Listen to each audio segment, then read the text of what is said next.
Sahabat Matanera, ajang Pilpres 2024 sudah semakin dekat. Daya tariknya begitu kuat dan menciptakan hingar-bingar politik. Tidak hanya partai-partai politik saja yang mengambil ancang-ancang dengan menyodorkan nama-nama kader yang akan mereka usung, tapi juga para relawan pun ikut terlibat aktif seakan tak mau ketinggalan. Kita mungkin bertanya, apa sih relawan Pilpres itu? Mengapa mereka ada dan apa yang mereka lakukan? Kita akan kupas bersama. Tersebutlah relawan pendukung Presiden Joko Widodo yang aktif bergeliat untuk menentukan arah dukungan yang akan mereka berikan pada Pilpres 2024 nanti. Daya tawar relawan Presiden Jokowi memang cukup besar. Pada perhelatan sebelumnya, yaitu Pilpres 2014 dan 2019, mereka memiliki andil besar atas terpilihnya Bapak Jokowi hingga 2 periode. Relawan yang notabene tidak terafiliasi partai politik ini memiliki massa yang besar dari berbagai kalangan dan profesi. Mereka sangat aktif di media sosial dan menggaungkan dukungan terhadap Presiden Joko Widodo. Mereka juga tak segan menjadi buzzer untuk menangkal berita-berita negatif terhadap Presiden Jokowi. Kehadiran mereka juga menjadi penambal kekurangan Presiden Jokowi yang notabene bukan elit PDIP dan tidak semua kader PDIP mendukungnya dalam kandidasi Pilpres yang lalu. Inilah bibit utama terbentuknya kelompok relawan seperti Seknas Jokowi, Aliansi Relawan Jokowi, Pro Jokowi, dan sebagainya. Merujuk pada konstitusi, sudah dipastikan bahwa Bapak Presiden Joko Widodo tidak bisa ikut lagi dalam kandidasi Pilpres 2024 karena sudah menjabat selama 2 periode.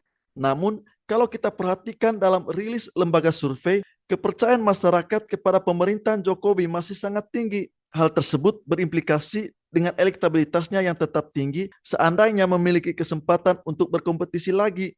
Namanya masih sangat berpengaruh dan memiliki daya tarik yang kuat apabila ditandingkan dengan nama-nama seperti Prabowo, Ganjar Pranowo, dan Anies Baswedan. Kita tahu ketiga nama tersebut sudah memberikan sinyal kuat untuk berlaga dalam Pilpres 2024. Popularitas dan elektabilitas tinggi yang dimiliki oleh Presiden Jokowi inilah yang disinyalir oleh banyak pihak dipengaruhi oleh kinerja kerjanya dan juga oleh kerja relawan yang masih kuat. Pengaruh dan bunyi mereka di media sosial masih kencang. Tak heran kapal besar mereka bisa memberi keuntungan tersendiri bagi calon yang dianggap titisan Jokowi dalam Pilpres 2024. Relawan Jokowi menjadi sasaran tarik-menarik partai politik yang sekarang getol memoles para calonnya untuk berlaga dalam Pilpres 2024. Fenomena politik relawan sejatinya bukan merupakan hal baru dalam politik tanah air. Sebelum populer dan tumbuh begitu masif melalui popularitas Presiden Jokowi pada Pilgub DKI dan Pilpres yang lalu, relawan politik banyak digunakan oleh para kandidat di Pileg dan di Pilkada untuk menopang kinerja mesin politik partai yang sering dianggap kurang optimal dan solid dalam bekerja. Tentunya ini merupakan masukan dan pembelajaran penting bagi partai politik untuk lebih optimal lagi ke depan dalam mengemban tugasnya sebagai pilar demokrasi.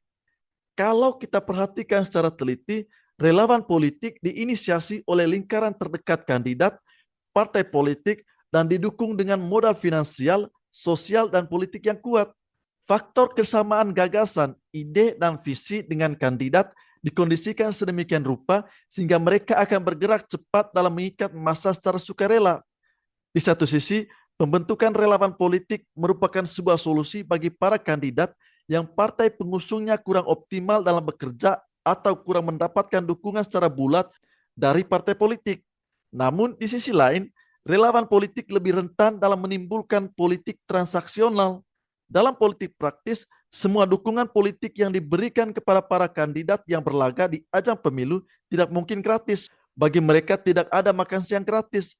Selalu ada kepentingan yang diperjuangkan dan tentu akan ditagih jika kandidat yang diusung pada akhirnya terpilih. Tentu ini bukan hanya pendapat liar, ada data yang mengungkapkan fakta buruk tersebut. Saat ini setidaknya ada banyak relawan Presiden Jokowi yang duduk menjabat sebagai komisaris BUMN. Ini menunjukkan realitas yang menegaskan prinsip bagi-bagi kue kekuasaan untuk para relawan pasca kemenangan.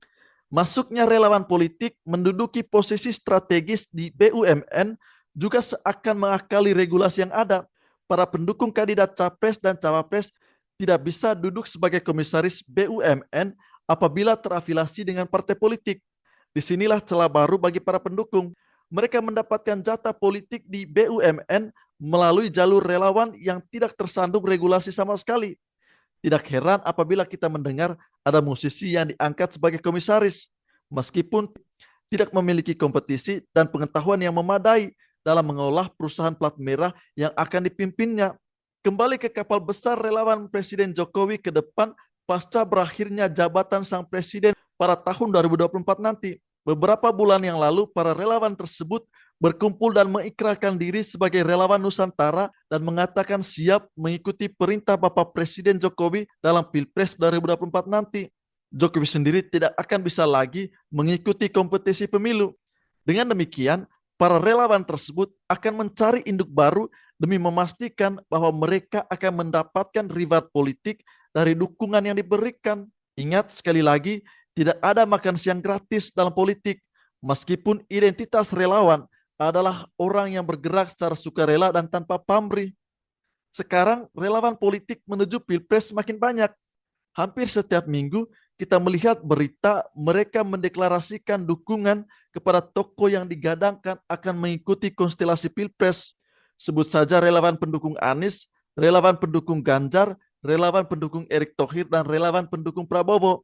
Ada yang muncul tak terduga, ada yang lompat atau pindah dukungan kepada tokoh lain, seperti relawan Prabowo Mania yang sebelumnya mendukung Ganjar dan dalam pemilu yang lalu mendukung Jokowi. Noise relawan sangat besar, tetapi substansinya kurang jelas. Namun dalam politik elektoral Pilpres 2024, peran relawan sangat signifikan. Karena itu, relawan juga pasti akan memberikan andil terhadap pengawalan dan pemenangan kandidat. Kerja bakti para relawan Pilpres hanya demi mencapai kemenangan capres mereka dalam pemilihan umum. Tapi kalau boleh jujur, kita juga sangat risau dengan keberadaan para relawan ini. Kadang kita melihat dengan gamblang di media sosial bagaimana kinerja dan perdebatan mereka. Demi mencapai kemenangan, ada kalanya relawan Pilpres saling mencibir, saling ejek, dan bahkan saling menyerang. Relawan Pilpres kita umumnya mendukung calon bukan karena ide, melainkan karena kepentingan. Tetapi demi menegaskan prinsip demokrasi yang berharap terus bergerak maju, maka dipandang perlu untuk dibuat regulasi mengenai keberadaan relawan, khususnya relawan yang secara resmi mendukung kandidat yang ikut terlibat aktif dalam pemilu. Hal ini sangat penting untuk menghindari berbagai mudarat politik. Jangan sampai pengaturan terhadap partai politik yang sampai saat ini belum paripurna mendapatkan hambatan dan menjadi masuk angin dengan keberadaan relawan politik. Politik yang baik adalah politik yang bermartabat, bertanggung jawab, serta mampu menerima konsekuensi hukum yang mengikat. Relawan politik perlu diatur dalam undang-undang pemilu.